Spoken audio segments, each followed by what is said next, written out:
Travel Guide 2024. So, complete documents, pero bakit na-offload pa rin? So, ang dami pa rin gantong situation na concern po ng lahat. Kahit gaano tayo ka-over-prepared, dala-dala natin lahat, still hindi pa rin nagiging sapat sa immigration para payagan tayong lumabas ng bansa. So, by the way guys, ang totoo niyan, immigration officers not actually looking for the good things sa inyong documents kapag present ninyo.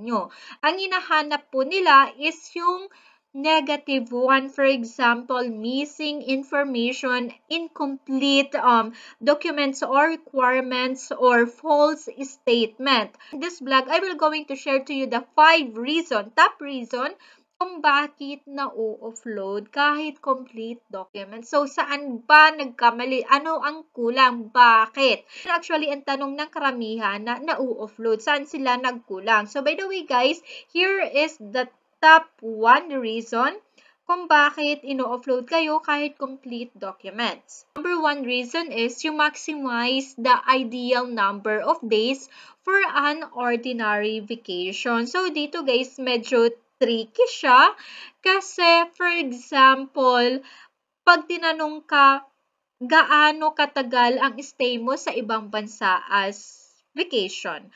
Ayan, and when you say 1 day, the immigration will think, ano yun? Sasakay ka lang ng eroplano and then after babalik ka na. How can you explore the city or the country if 1 day ka lang? And if 2 days naman, still ganun pa rin yung thinking ng immigration. Napakaikli for you to totally enjoy touring around the city or some tourist attractions. For example naman, pupunta ka sa bansa na yun for 15 days. So, ang iisipin naman ng immigration, ang hahaba ng vacation mo. Masyado naman atang mahaba yan as a tourist. Ano bang gagawin mo for 15 days? So, naman dito guys, there is an ideal number of days para hindi kayo masyadong ma-question or mahanapan ng red flag ng immigration. Masyadong maikli and masyadong mahaba, the officer might misunderstand the real purpose of your travel. Iba yung iniisip nila rather than dun sa dineclared mo na magtutour ka lang. Ideal days for you as a tourist is to stay in that country 3 to 10 vacation days. So, ayan po yung best choice. So, hindi naman bababa ng 3 days, for example, 1 day on 2 days, ay napakaikli, at hindi naman po hahaba ng 10 days. Because if you say 15 days, 20 days, and 1 month, napakahaba na yun guys as an ordinary tourist. So, kaya naman dito kapag ganun yung inyong sagot, sinesecond inspection, kung ano-ano na yung mga hinahanap like itinerary, kung ano-ano ng mga tinatanong ng immigration officer, pat hindi ka mabibiktima ng kung ano-anong klaseng tao like, ayan, human, ayan, hindi ko na guys babangkitin, basta may human siya kasi baka ma-community guidelines po tayo. And number 2 reason is that sponsored travel but no affidavit of support and guarantee. So, ang dami pa rin pong nalilito kung ano yung real purpose ng affidavit of support and guarantee and ano yung gamit nito. So, sinasabi nila, bakit kailangan ko ng affidavit of support and guarantee? May pera naman ako and yung food lang naman ang shoulder rin ng aking friend or yung ng aking mga relatives. So, it is that kind of thinking po, hindi gumagana sa immigration. So, there are different kinds of sponsorship. So, hindi lang siya in terms of flight ticket. So, ang dami po. Later, i-discuss ko. So, by the way, guys, affidavit of support, medyo mahigpit dito ang immigration and commonly ito yung nagiging reason ng mga offloading scenario. Yes, guys. Kasi itong affidavit of support na to, it is a legal documents, lalo na if you are not financially capable to travel. Ayan, wala tayong enough savings. Ito yung magagaranty na hindi ka magiging boredom sa ibang bansa because someone will shoulder your expenses. So guys, different means of support. To si sponsor, nasa top siya ha. So there are different means of support. It can be accommodation, it can be financial like cash, ayan, bibigyan kayo ng pera or allowance, Transportation, hindi lang guys flight ang transportation na it can also be by train, by car, susunduin ka, ipapahiram sa'yo yung kotse mo, and of course, food, tour ticket. So, these are the different means of support. So, may nag-ask sa akin like, Miss, makikitira lang ako sa aking relatives but I have my own money. So, yung money ko ang gagastusin ko, makikitira lang ako. So, guys, even though you have your own money, but among these five, kahit isa lang dito is kinater ng ibang tao to shoulder for you, then you need affidavit of support. Kahit accommodation man yan, guys, kahit flight ticket pa yan, or kahit pagkain, basta tinanong ka ng immigration officer, like, who will going to shoulder your accommodation? Saan ka makikitira?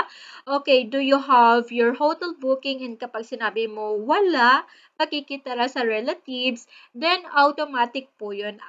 Affidavit of support and guarantee po ang hahanapin sa inyo ng immigration officer. And the number three reason is lack of strong ties to home country. So kahit guys sa pag a-apply ng visa, ito yung laging reason of refusal. Walang ties sa home country and walang assurance ba na talagang babalik ka sa bansa na pinanggalingan mo like the Philippines after your vacation day. Gawa kasi guys ng iba, cross country sila.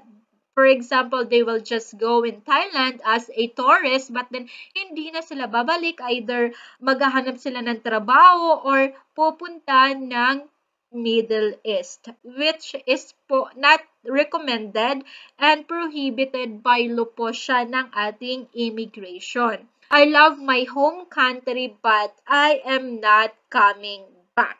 Best way to show ties to home country, guys, ang daming paraan para may pakita nyo sa immigration na babalik kayo sa Pilipinas, that you are not going there to go for work or to settle or kung ano pa man yung gagawin mo doon para hindi ka na bumalik ng Pilipinas. Your employment, kung may trabaho ka, then show your employment certificate, company ID, income tax return na talagang you have employment na babalikan mo. For example naman is studies, you are student and nag-break lang kayo, summer vacation, kaya you want to go out from the country to take a break para naman magkaroon ka ng peace of mind.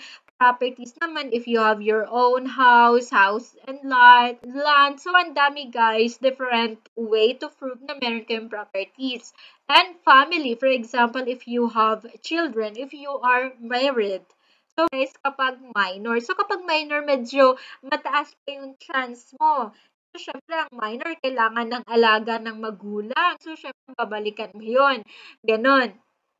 And business. So, kung may business naman kayo guys, make sure po naman na meron kayong DTI, barangay clearance, mayor permit, or BIR. So, just saying to the immigration that meron po akong sari-sari store but you don't have any supporting documents like kahit DTI man lang guys. So, paano sa inyo maniniwala ang immigration? Sa mga gantong authority, magpaka-professional po tayo. And community engagement. For example naman ito guys, you are a volunteer in your community, health worker ka doon, or naman nagbo-volunteer ka sa Red Cross, kung saan-saan pang organization that are helping people, mag-private man yan or mag-public, hingi po kayo ng certification doon para magamit nyo po. And mga insurances. Ayan. But guys, make sure naman na yung mga insurance nyo is Philippine-based insurance. For example, Social Security System or yung tinatawag na SSS. Ayan guys, nagagamit po yan to show ties to your home country. Diba guys, kasi ang SSS po, hindi ka makakakuha ng pension kung hindi ka babalik ng Pilipinas to personally appear po sa office ng SSS mismo. Next one is lack of financial capability. So, ito na guys yung sinasabi ko. Now, for example, you are unemployed. Also, you don't have savings. How can you afford to travel? And for example naman, you doesn't have unstable job. Lack of financial capability of the sponsor. So for example, meron ka naman ngang sponsor, kasama mo si sponsor mo, nag-present ka ng affidavit of support and guarantee, but then chinek ng immigration, ang income ng inyong sponsor is 5,000 pesos per month, 10,000 pesos per month, and then guess mapapaisip sila. Paano ka pa i-shoulder ng tao na yon? Eh, yung 10,000 pesos kulang pa yun guys sa isang tao sa Pilipinas. Pang sarili lang yung guys.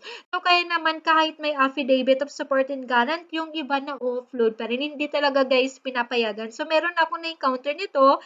Pinsan niya ang kanyang sponsor, and then meron niya silang affidavit of support but in-offload pa rin because the income of the sponsor is not enough to cater another traveler and one-time big deposited money on a newly opened bank account. So, iwasan po natin to guys na mag-open tayo ng bank account and then mag-deposit agad tayo ng 500,000 pesos. And after that, wala man lang any transaction na naganap, withdrawal, just deposit. So, mapapaisip ang immigration, saan galing ang 500,000 mo? Ganyan. Or for example, you are also unemployed. So, you don't have stable job. Saan man galing to? Ang dami na tuloy itatanong sa'yo ng immigration kung saan yung galing na pera na yon. And guys, wag nyo sasabihin na inutang ninyo and with interest. Ayan, meron din ako guys na encounter, sabi niya in-offload siya. One of the reason is dito sa financial. Ayan, tinanong siya ng immigration kung bakit malaki ang kanyang money sa bank certificate but unemployed siya. Saan galing yung pera? And then sinagot niya, nagpakaani siya, inutang niya, and tinanong siya ng immigration kung may interest and sinabi niya daw yes. And doon guys, in-offload siya, sinabi sa kanya ng immigration na, ayun, kailangan daw pati yung nagpautang sa kanya kasama niya mag-travel. But I think naman guys, even though sinabi yun ng immigration, hindi naman necessarily talaga nakasama yung nagpautang. Sinabi lang yun ng immigration para may reason din sila na talagang ma-offload yung passenger. Kasi iniiwasan din na biro mo magbabiyahe ka tapos inutang mo, magbabayad ka pa ng interest. Example case, kung mag-deposit man kayo ng malaking halaga in your bank account, hati-hatiin nyo po. For example, in one day, 5,000 pesos, another day, 10,000 pesos, and not just deposit, guys. Make sure meron din kayong withdrawal para hindi halata na talagang gagamitin nyo just for immigration purposes or kahit mag-embassy purposes pa yan. Unpaid accommodation and flight ticket. So ito, guys, yung nagpe-present ng mga dummy accommodation and flight ticket. This is a flight ticket, guys. Lagi kong nire-remind ang aking mga client or mga subscriber na please don't present dummy ticket sa immigration. Iwasan nyo po yan, guys. Ikaka-offload nyo yan. And for example naman dito sa accommodation, guys, hindi naman masama na talagang unpaid yung accommodation mo kasi kahit naman sa Agonda.com and sa Booking.com, nakakapag-reserve tayo ng accommodation na hindi tayo bayad, yung tinatawag na pay at the hotel. Isang masama lang dito is dummy or yung mga fake hotel booking. Ayan. And the next reason is number 5, you will going to visit the least visited countries in the world. So, sa dinami-dami guys na bansa, ang napili mo pang puntahan as a tourist is yung mga unknown, yung hindi sikat when it comes to tourism. Ayan, for example, sasabihin mo, you will go to Iraq like a tourist. So guys, red flag because Iraq is not a safe place. Ayan, for you as a tourist. So make sure naman guys na yung pupuntahan natin na bansa is safe for us. So sa Pilipinas guys, mostly ang mga pinupuntahan natin na bansa for tourism is Thailand, Singapore, and Hong Kong.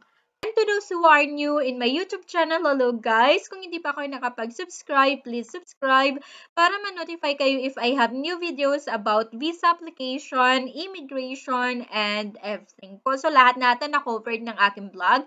And here is my YouTube channel. So at the moment, I already have 15,800 subscribers. So please nga guys, dumami. Ayan, so naluloka ako, hindi ako makapaniwala that, ayan, ang daming nakaka-appreciate ng aking vlog. Even though hindi na ako masyado guys nakakapag-upload because, ayan, medyo na-busy nung dumating si Baby Pan. So dito, makikita nyo guys yung iba-iba kong topic. So I have Australia visa application, Canada, all about affidavit of support, demonstration, everything na guys, CFO, and yung mga and pagdating po sa immigration, meron din ako guys. Asan na ba yun? I think ang pinaka madami akong vlog is about immigration. Ito, so 35 videos siya. So kung meron kayong gustong malaman, information, tips, kung ano gagawin nyo when it comes to Philippine immigration, just go in this playlist. So, 35 videos siya, guys. And mostly dito, ang dami ko pong views. So, I have one videos na umabot po ng 300,000 views. It's about immigration. And they say it's really helpful. They help a lot. Ayan guys ha.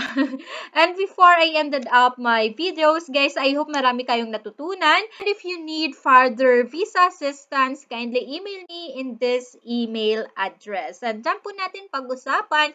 Guys, thank you so much and see you in my next vlog.